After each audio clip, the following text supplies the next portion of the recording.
میں عرض یہ کر رہا تھا جناب اسپیکر کہ اس کے صدر نے حکومت فرانس نے اس ملعون کو شاتم رسول صلی اللہ علیہ وآلہ وسلم کو پورے ایوارڈ کے ساتھ پروٹوکول کے ساتھ گارڈ آف آنر کے ساتھ اس کو دفنایا.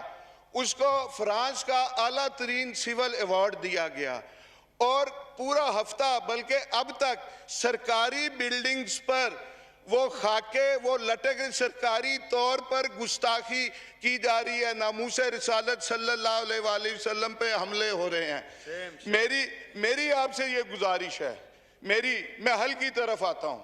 میری آپ سے یہ گزارش ہے فرانس سے سفارتی تعلقات ختم کیے جائیں. اچھا, سفیر کو ملک بدر کیا جائے. اس پہ بہت ساری باتیں ہیں کہ ہم نہیں کر سکتے. فرانس کو اگر نکالا, جرمنی ساتھ جائے گا, یورپین یونین ہو جائے گی, این جی اوز آ جائیں گی, انسانی حقوق کے چیمپئنز آ جائیں گے. لیکن میں سید عمران احمد شاہ ولد سید علی احمد شاہ اس آیات ربانی میں یہ آپ سے وعدہ کرتا ہوں کہ فرانس کا 17-18 ارب قرضہ ہوگا, وہ آپ اور ہم پاکستانی غلامان مصطفیٰ اور پاکستان سے جو باہر رہتے ہیں غلامان مصطفیٰ, وہ انشاءاللہ اپنی جائیدادیں بیچ کے وہ اس کا قرضہ اتاریں گے.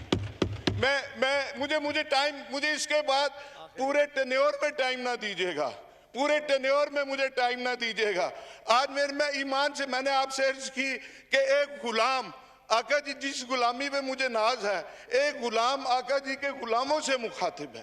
میں آپ سے یہ عرض کرنا چاہ رہا ہوں, انہوں نے اس کو اعلیٰ ترین سول ایوارڈ دیا. آپ اس چیچن مسلمان کو, عبداللہ کو, پاکستان کا اعلیٰ ترین سول ایوارڈ دیں. آپ اس کے جواب میں آپ غازی فیصل کو سردارتی آرڈیننس کے ذریعے فوری طور پہ اس کو رہا کریں. کچھ تو کریں.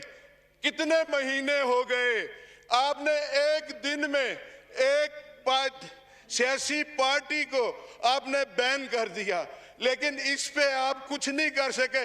میں یقین سے کہتا ہوں, میں یہ بھی یقین سے کہتا ہوں اسپیکر صاحب, آپ بھی ساری رات جاگتے ہوں گے. علی محمد بھی نہیں سو سکتا ہوگا کہ جی کہ وہ گستاخی کرنے والے رحمت للعالمین خاتم النبیین پوری جہانوں کے لیے جنہیں رحمت بنا کے بھیجا گیا, اس پہ گستاخی کرنے والے, سرکاری طور پہ حکومتی طور پہ گستاخی کرنے والے, ان کا سفیر اس پارلیمنٹ سے, اس پارلیمنٹ لوجی سے, انکلیو سے چند سو گز فاصلے پہ سفیر آرام کی نیند سوتا ہے.